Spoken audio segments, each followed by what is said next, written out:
Minsan hindi natin makita yung problema natin kasi hindi tayo totoo sa ating mga sarili. Let's be honest to ourselves. Yun ang sakit nating lahat. Sometimes, work is our security. Sometimes, wife is our security. Husband is our security. Sometimes, the company is our security.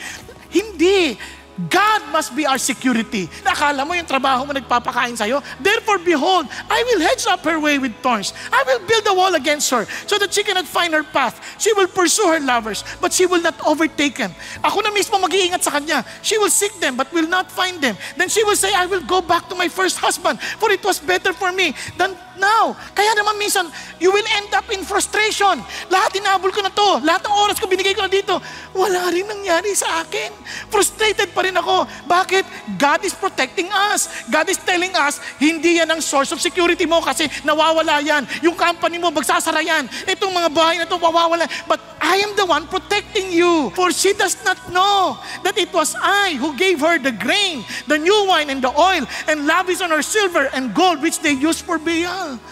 Yung mga ginagamit nila sa mga bagay ng mundo, hindi nila alam, ako nagbigay sa kanila ng lakas. Ako nagbigay sa kanila ng abilidad kumita. Ako nagbe-bless sa kanila. Ako nagpapakain sa kanya.